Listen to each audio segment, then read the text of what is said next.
All right, Beltway boxing fans, we got something spectacular coming up October 14th. One of our own, world champion, IBF junior middleweight title holder, Jared Swift Hurd, or Swift Jared Hurd, he's better known as. Great card, boxing fans card. You have 3 championship bouts against all 3 junior middleweight title holders. Kingpins that could be eventually facing each other. How you guys feel about that? I think this is a great night. It really is a great night. Jared Hurd's bout against Austin Trout. It's a good bout for him at this stage against a guy who's been a world champion. He's been a veteran. I don't know if he has the power to keep up with Jared. That's the biggest key. If you look at that fight and the other 2 bouts that are there, I mean, you can't ask for a better night. No question about that. How about yourself? I think that's going to be a beautiful night, and this is what you call a setup night, because this is the card where it's beautiful to watch. It's going to sell, but then it sets you up just like a Marvel movie. You got that part 1, and this is that part 1, because whoever wins tonight, you know they're going to be calling each other out. They're going to be calling each other out, and you got Israel, and they already going at each other's heads a little bit on the side. Erickson Lubin against Charles, 2 big power punches, sharp, decorated amateur boxers, fundamentally sound. Austin Trout, seasoned, gave Canelo one of his best fights, going against my stablemate good friend. That would be a good test where they sparred each other, and he actually helped Jared be what he is now. That's going to be a heck of a fight. And then you have Israel Laura, who always feels like someone's ducking him. Man, when this is over, it's a toss-up. They got to make it even a bigger card after this. Yeah, who stands after that? Who comes into this and is the true kingpin at 154 pounds? Exactly. It's going to be great. I mean, it really is. What does this remind you of when you have a basically a trilogy in one night, basically, and also you had this going on when Hearns was fighting Hagler. So you think that could happen in this type of thing? A little closer. I think the closest this comes to, it didn't happen the same night, was the middleweight championship series with Bernard Hopkins, William Joffrey, Keith Holmes, Phillips Trinidad. Yeah. I mean, they didn't have them on the same night, but they had bouts that all led to the big showdown that ended up being Hopkins and Trinidad. Holmes fought Bernard Hopkins, Joffrey fought Trinidad, and then the 2 met at the end. And I think that's about as close as I can remember coming to, because it's fabulous. They can actually make this actually a semi, what you call it, a tournament. Yeah, because these 6 fighters can fight in a tournament alone to unify.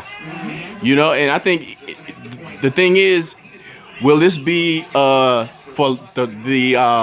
the Charlo versus Lubin, Erickson Lubin?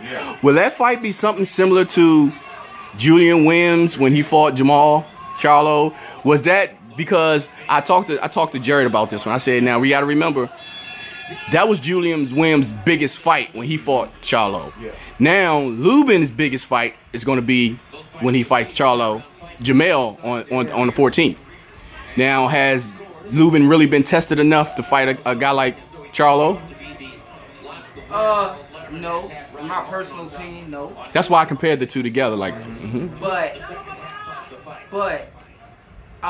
one of my stablemates, Zaki Scott, good fighter, he went to a tournament. I forget which tournament he said it was, but he was in a tournament with the Charlo twins. And they didn't go as far as Erickson Lubin did. He was an Olympic ultimate, but that's where you use that amateur experience that helped catch you up to that moment. So Erickson Lubin does not have that experience originally because of the opponents before, but he can go back to, look at the amateur pedigree. They may have been just 3 rounds or 4 rounds, but look at the amateur pedigree guys that are from different countries. I can hold my own. And I think that's going to be the key to this, How about Laura? Laura's the one that has been in the most championship fights, with these. And then you have Trout is going to be the next one. Yeah. And then I think with the experience, I think it's going to be maybe, I call it kind of a step to maybe Jamel, a little edge over Hurd with the opponents that he's faced, and then I put Hurd there, and then Lubin, and then the other guy, what's the guy Laura's fighting, the kid, well, his opponent, Laura's opponent. That's how I line these up, as far as quality wise and how experience wise. But like you said, Jared is, I think, strong enough and talented enough to be any of these guys. I think. I think he is. And what shocked me the most, I thought Charlo was actually the biggest of all, but actually Jared is the biggest of all 6 fighters. And I noticed that, and I think he has more power than all of them too. So it's going to be a very interesting night. And I asked Jared what would he want to fight in the, as far as would he want to lead off or would he want to be the main event. He said, of course he wants to be main event, but the boxing side of him wants to be first so he can sit back and enjoy and watch the other guys. I think he is going to be first. Yeah. So that'll work out good for me. If he's first, put on a great performance. That way he can sit down and actually do some homework. Yeah, the thing, Terrell Gacia is the fighter you're thinking of that's going to fight Ronnie Laura. That's the guy who went to the Olympic team. Okay. And he's been tested. He's been down, got up multiple fights with Buzz. But I hate to say I don't think he's ready for Laura having to be able to deal with those long shots and turning.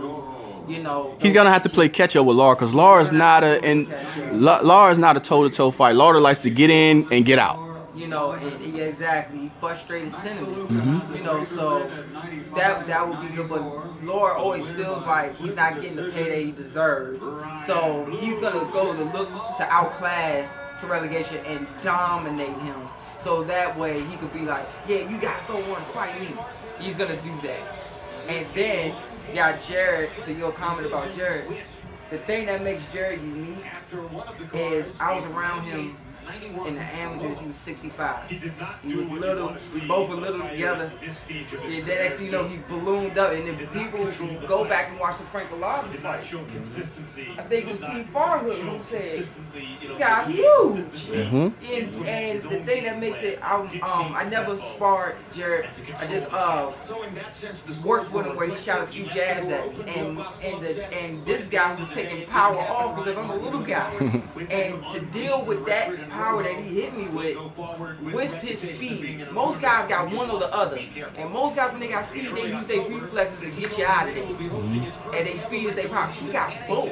That's damaging. And a very good thing that Jared has is discipline. He sticks to a game plan. I talked to him about the Tony Harrison fight. And I said, if a person was watching the fight, they just thought he was losing, but they didn't know the game plan. Jared's game plan was to push Harrison into deep water. Take his punches, stay in the rounds, take his punches. And even the commentators, I told them, I said, the commentators didn't know your game plan. Even with you guys pre-fight interview that you do before the broadcast, you told them a little bit about what you wanted to do, but they didn't know your game plan. That's why the commentary was what it was. So, and I said, for you to be able to be disciplined and take shots, knowing he wasn't really hurting you and you wanted to turn it up, you stayed poised and waited for your opportunity, and it came. And I think it was the 9th round, 8th or 9th round it happened in, and he got the knockout. The game plan stuck. It worked perfectly. Yeah, because I was in that camp and had watched him get stronger through that 8-week camp. I was watching tape, and I've been watching Tony Harrison, and I had said, and Uncle Nestor said, all of them had said, look, this guy can box. He decorated amateur as well. This guy was nice. But he, for some reason, something mentally is not there. Right. He can be winning a fight clean. And if you don't go nowhere, or if he gets hit once, it's like he starts to taper down.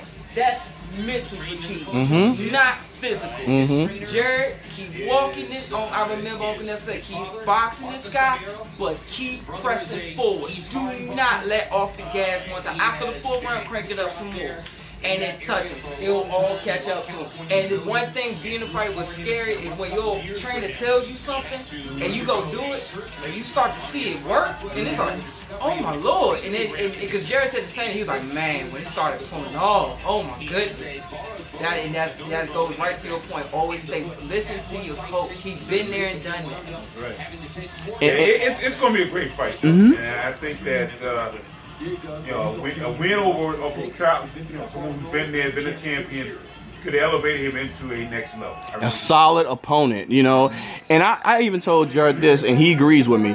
I say even to this day, with you having that belt, people are still questioning, are you legitimate? Right. Are you a legitimate champion based on the way you moved up? And I told him, I said you can't help what you do. You know, you just do what you're supposed to do, and you've been winning fights. You know, and everybody that placed in front of you, you took care of them. Yeah, he surprised a lot of people when he won the title. He really did. I mean, I think when he beat Galarza. Yeah. And then when he beat JoJo Dan, I mean, he really and the Diaz brothers. Right. Yeah. He beat those guys. He caught everybody by surprise. Mm-hmm. And no one thought he'd get that. I won't say no one, but a lot of people didn't think he'd win that championship so soon. Mm-hmm. And he ended up doing that. Exactly. That was a lot. And that's sad. I have to go back to that point. That's sad when you have people. This is a hard racket to earn your money.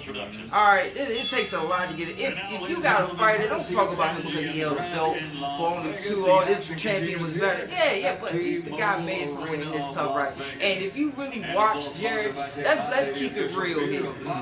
He wasn't supposed to beat Frank Alonzo. Right. Frank Alonzo was set up for a world title. Mm-hmm. Jared was put there because Jared could sell tickets.